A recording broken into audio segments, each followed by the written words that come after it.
Bismillahirrahmanirrahim. Assalamualaikum warahmatullahi wabarakatuh. Bismillahirrahmanirrahim. La hawla wa la quwata illa billah wa ala alihi wa sahbihi wa mawalah. Subhanaka la ilma lana illa ma 'allamtana innaka antal alimul hakim. Allahumma la sahla illa ma ja'altahu sahla wa anta taj'alul hasna idza syi'ta sahla faj'alna ya Allah kulla syai'in sahlan yassara. Hadirin ma'asyiral muslimin, jamaah salat tarawih yang dirahmati Allah Subhanahu wa taala. Syukur alhamdulillah pada kesempatan yang sangat mulia ini kita diberi kesehatan oleh Allah Subhanahu wa taala sehingga kita bisa berkumpul bersama, diberikan nikmat sehat dan nikmat iman sehingga kita mampu untuk melaksanakan sholat isya dan sholat tarawih secara berjamaah. Alhamdulillah. Baik, pada kesempatan kali ini izinkan kami untuk menyampaikan salah satu hadis Nabi SAW yang disampaikan oleh Sahal bin Sa'ad. Pada suatu ketika Rasulullah Muhammad SAW beliau didatangi oleh malaikat Jibril. Lantas kemudian Rasulullah menyampaikan berita ini kepada para sahabat. Beliau menyampaikan, "Atani Jibril." Suatu hari aku didatangi oleh Jibril. Yang pastinya ketika Rasulullah didatangi oleh malaikat Jibril dan diberikan nasihat, tentu nasihat ini bukan hanya untuk Rasulullah Muhammad SAW, tapi pastinya juga untuk kita sebagai umat Nabi. Apa yang disampaikan oleh malaikat Jibril kepada Rasulullah? Atani Jibril faqala. Lantas Jibril berkata, "Ya Muhammad, wahai Muhammad." Apa kalimat pertama yang disampaikan? "Ish ma syi'ta fa innaka mayyitun." Wahai Muhammad, ish ma syi'ta. Hiduplah sesukamu, hiduplah sekehendakmu, hiduplah sekeinginanmu. Engkau mau menyembah kepada Allah, silakan. Engkau mau hidup mengabdi kepada selain Allah, silakan. Engkau mau hidup untuk duniawi, silakan. Tapi apa yang Rasulullah sampaikan dalam kalimat itu? Jibril mengatakan, "Aish ma syi'ta fa innaka mayyitun."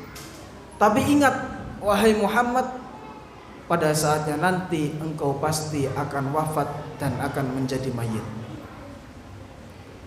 Maka silakan engkau hidup sesuka hatimu di dunia ini, mau ngapain aja silakan, terserah.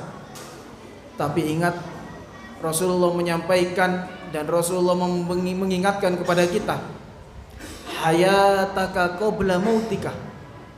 Jadi hidupmu sebelum matimu. Persiapkan hidupmu dengan baik untuk menyongsong kematian yang sudah pasti akan datang di dalam kehidupan. Saking pastinya kematian ini menjemput kita, ma'asyiral muslimin, dan pasti ainul yakin, hakul yakin, gak ada manusia yang hidup terus. Bahkan Allah Subhanahu wa taala menyampaikan, wa'bud rabbaka hatta ya'tiyakal yaqin. Dan sembahlah Tuhanmu sampai datang al-yakin. Apa itu al-yakin? Yaitu al-maut, yang pasti akan datang dalam kehidupan kita. Mau lari kemanapun, maka Qul innal mautal ladzi tafirruna minhu fa innahu mulaqikum.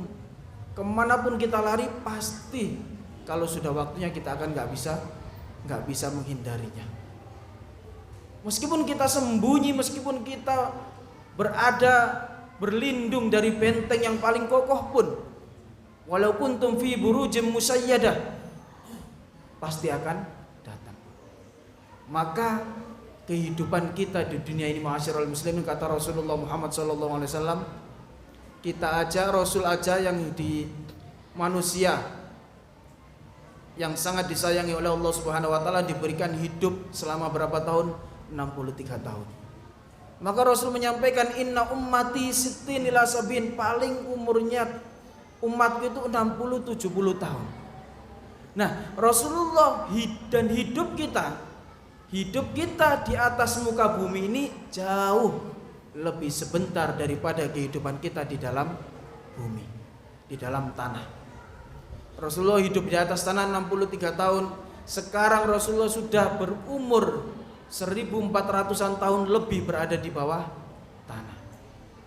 Dan kebanyakan kita sibuk dalam menyiapkan bagaimana kita bisa hidup yang baik di dunia ini, sampai banyak manusia yang lupa bagaimana menyiapkan kematian yang baik di dalam kehidupannya. Maka disampaikan oleh Jibril, "Isma sita, silakan hidup sesukamu sekendakmu, tapi ingat fa innaka mayyitun." Yang kedua disampaikan, "Wa ahbib man syi'ta fa innaka mufariquh." Wahai Muhammad, silahkan engkau cintai siapapun yang kamu cintai di dunia ini. Istrimu, anakmu, keluargamu, silahkan. Jabatanmu, kerjaanmu, silahkan engkau cintai. Tapi ingat, fa innaka mufariquh. Semua yang kamu cintai di dunia ini pasti akan berpisah darimu.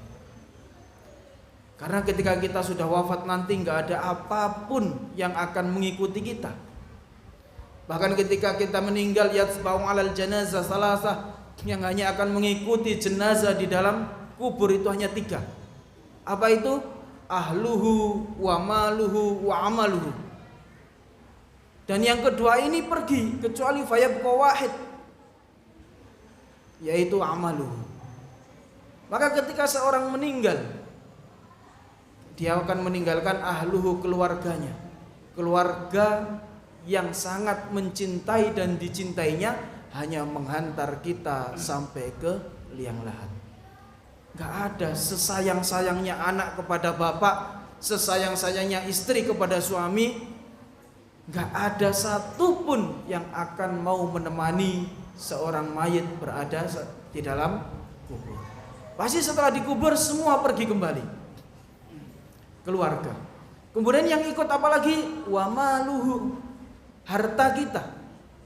Sedang harta kita yang kita kumpulkan mati-matian setiap hari, setiap malam, semua kita tinggalkan. Rumah mewah, mobil, semua kita tinggalkan. Gak ada satupun yang kita bawa, kecuali satu-satunya harta yang ikut menyertai kita ke dalam lubang kubur adalah kain kafan. Sehelai kain kafan yang insya Allah dalam beberapa hari ke depan setelah itu akan habis dimakan binatang-binatang yang ada di dalam tanah. Maka semua yang kita cintai di dunia ini akan kita tinggalkan. Maka Rasulullah menyampaikan, salasun man kunna fihi wajada halawatal iman. 3 manusia yang akan mendapatkan manisnya iman adalah salah satunya ayyakunallah wa rasuluh ahabba ilaihi mimma siwahuma. Jadi menjadikan Allah dan Rasulnya adalah hal yang paling dicintai di dunia ini. Maka jangan sampai anak, semua harta kita menjadikan kita lalai daripada Allah Subhanahu wa ta'ala. Dan yang ketiga disampaikan oleh malaikat Jibril, wa'mal ma syi'ta fa innaka majziyun bihi.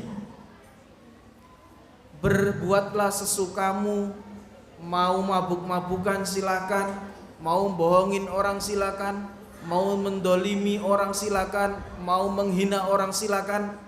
Tapi ingat, fa innaka majziyun bihi. Segala yang kita kerjakan di dunia ini pasti akan mendapatkan balasan dari Allah Subhanahu wa taala. Faman ya'mal mithqala dzarratin khairan yarah wa man ya'mal mithqala dzarratin syarran yarah. Sekecil apapun yang kita lakukan, entah itu baik, entah itu buruk, maka semua akan mendapatkan balasan di sisi Allah Subhanahu wa taala. Maka ada orang-orang ketika nanti di padang mahsyar, mereka terheran-heran. Kita ini sering kan lupa dengan dosa apa yang kita pernah kerjakan. Bahkan mungkin seminggu yang lalu kita pernah ngapain, berbuat salah, kita lupa. Apalagi sebulan lalu, apalagi setahun lalu, apalagi bertahun-tahun yang lalu, mungkin kita sudah lupa. Tapi banyak manusia yang terheran-heran ketika nanti di padang mahsyar, mereka mengatakan, ma li hadzal kitab la yughadiru shaghiratan wala kabiratan illa ahsaha. Ini kitab apa? Ini catatan apa? Semua yang kecil maupun yang besar, semua tercatat rapi di dalam buku tersebut, yaitu amal-amal kita yang ditunjukkan oleh Allah di dalam mata kita. Jadi semua yang kita kerjakan pasti akan mendapatkan balasan dari Allah Subhanahu wa taala. Dan yang keempat, wa'lam anna syarafal mu'min qiyamuhu bil-lail. Dan ketahuilah bahwa kemuliaan seorang mukmin itu adalah ketika dia bangun di malam hari. Apa yang dilakukan? Tatajafa qulubuhum 'anil madaji' yad'una rabbahum sujjan yad'una rabbahum khaufa wa tama'a wa mimma razaqnahum yunfikun. Jadi ciri orang yang beriman itu mereka selalu bangun di malam hari, tidak membiarkan dirinya tidur di atas kasur, tapi mereka bangun di sepertiga malam, kemudian yad'una rabbahum, berdoa kepada Allah di malam hari. Itu adalah ciri orang yang beriman. Dan yang terakhir disampaikan oleh malaikat Jibril, wa izzahu istighna'uhu 'anil nas. Dan kehormatan manusia, kehormatan seorang mukmin ketika dia tidak menaruh harapannya kepada orang lain. Sungguh tatkala kita menaruh harapan ekspektasi kita kepada orang lain, kita pasti akan dibikin banyak kecewa. Maka seorang miskin tidak akan terlihat hina di mata si kaya kalau dia tidak meminta-minta dan mengemis kepadanya. Kita pun tidak akan merasa menjadi hina di depan atasan-atasan kita kalau kita tidak menjilat dan lain sebagainya. Maka kita gantungkan semua harapan kita. Fa idza azamta fatawakkal 'ala Allah. Kemudian ketika kita sudah berazam, kita tawakalkan kepada Allah Subhanahu wa taala, kita sandarkan kepada Allah, dan Allah akan memberikan hal yang terbaik di dalam kehidupan kita. Jangan sampai kita gantungkan ekspektasi kita kepada orang lain, karena pasti pada akhirnya kita akan menjadi kecewa. Demikian apa yang dapat kami sampaikan, semoga bermanfaat. Akhiran aqulu lakum assalamualaikum warahmatullahi